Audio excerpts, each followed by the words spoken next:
8ই মে 2025 ফোকদুরিয়ার live performance ছিল অনন্তপুরে। বাড়ি থেকে যথাসময় বেরোলাম অভির বাড়ির উদ্দেশ্যে। গিয়ে শুনলাম অন্যরা অনেক আগেই পৌঁছে গেছে। সেই জন্য আমি অভি আর রত্নদা ভাবলাম একটু খেয়ে দিয়ে তারপর যাই। তো যেমন বাবা সেরকম কাজ। আমরা চলে এসেছি অনন্তপুরে, সবাই রেডি হচ্ছে। বল বল, এটা আমি কেটে আলাদা ক্লিপিং বানাবো, তুই দেখিস।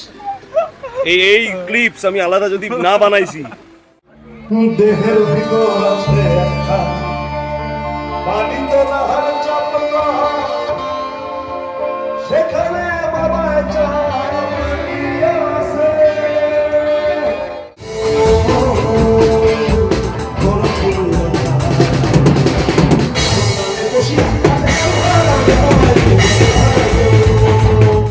জয় শিব শঙ্কর দিলা ভাঙা সমান কর, জয় শিব শঙ্কর দিলা ভাঙা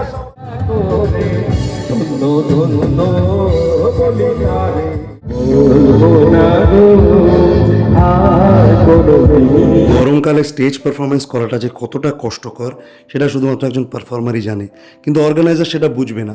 সে এসে বলবে, শোনো পাবলিক ডিমান্ড আছে, 2 ঘন্টা জায়গায় 2.5 ঘন্টা করে দাও।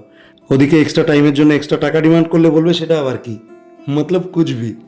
তো আমাদের প্রোগ্রাম কমপ্লিট হয়ে গেছে, ভালো প্রোগ্রাম হয়েছে, মেলা ছিল, ইট ওয়াজ আ গুড প্রোগ্রাম।